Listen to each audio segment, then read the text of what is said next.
Pam Bondi officially assumed her role as Attorney General today, marking a significant shift in the Justice Department. Her appointment has been met with both anticipation and apprehension. Bondi, a staunch Trump ally, wasted no time in making her presence felt. Her close ties to the former president have raised eyebrows and sparked debates. She immediately set in motion a series of actions that have sent shockwaves through the department and beyond. These actions are expected to redefine the DOJ's priorities. Bondi's first day was a whirlwind of activity.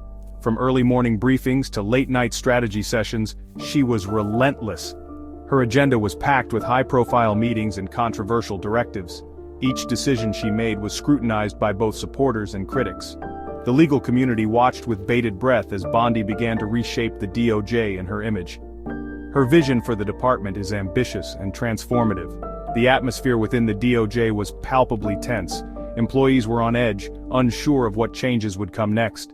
Career prosecutors and staff, many of whom had served under previous administrations, were left to grapple with the uncertainty of what lay ahead. The future of the DOJ seemed more unpredictable than ever. The coming days and weeks will undoubtedly be a time of significant change and upheaval within the department. All eyes are on Bondi as she navigates this challenging landscape.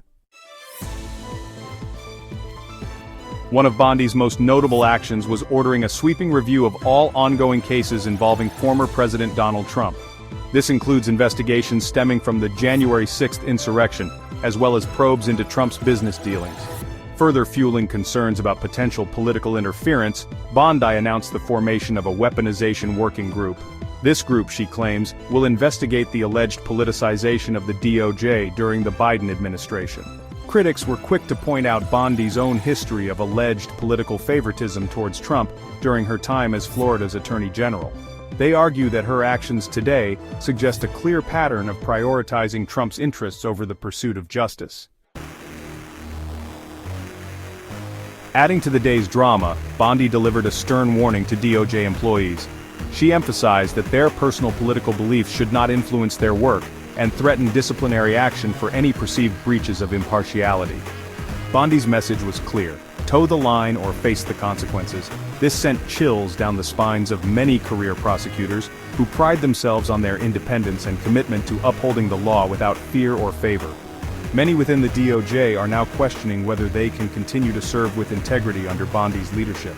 The fear of retaliation for simply doing their jobs is palpable.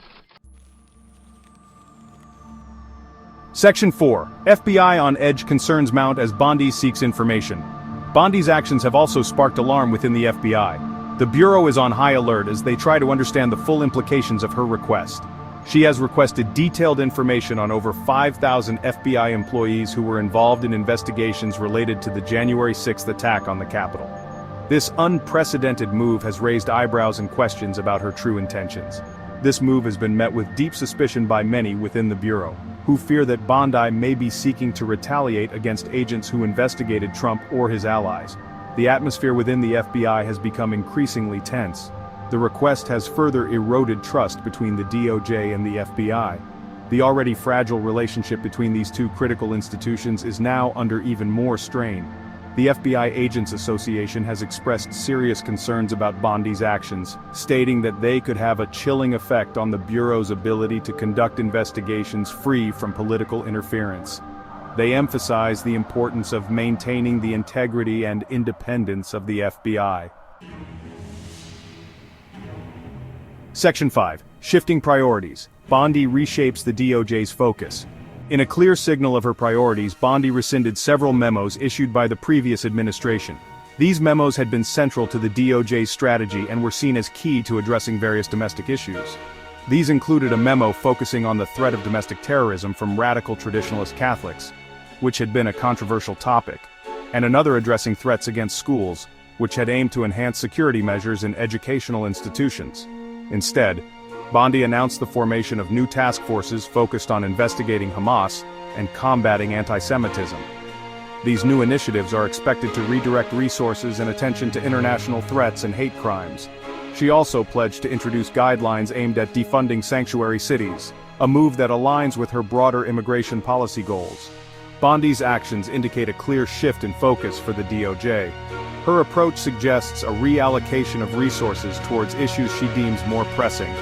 While the previous administration prioritized combating domestic terrorism and protecting civil rights, Bondi's new direction marks a significant change. Bondi appears to be aligning the department more closely with Trump's hardline views on immigration and national security. This alignment is expected to influence the DOJ's policies and actions in the coming years.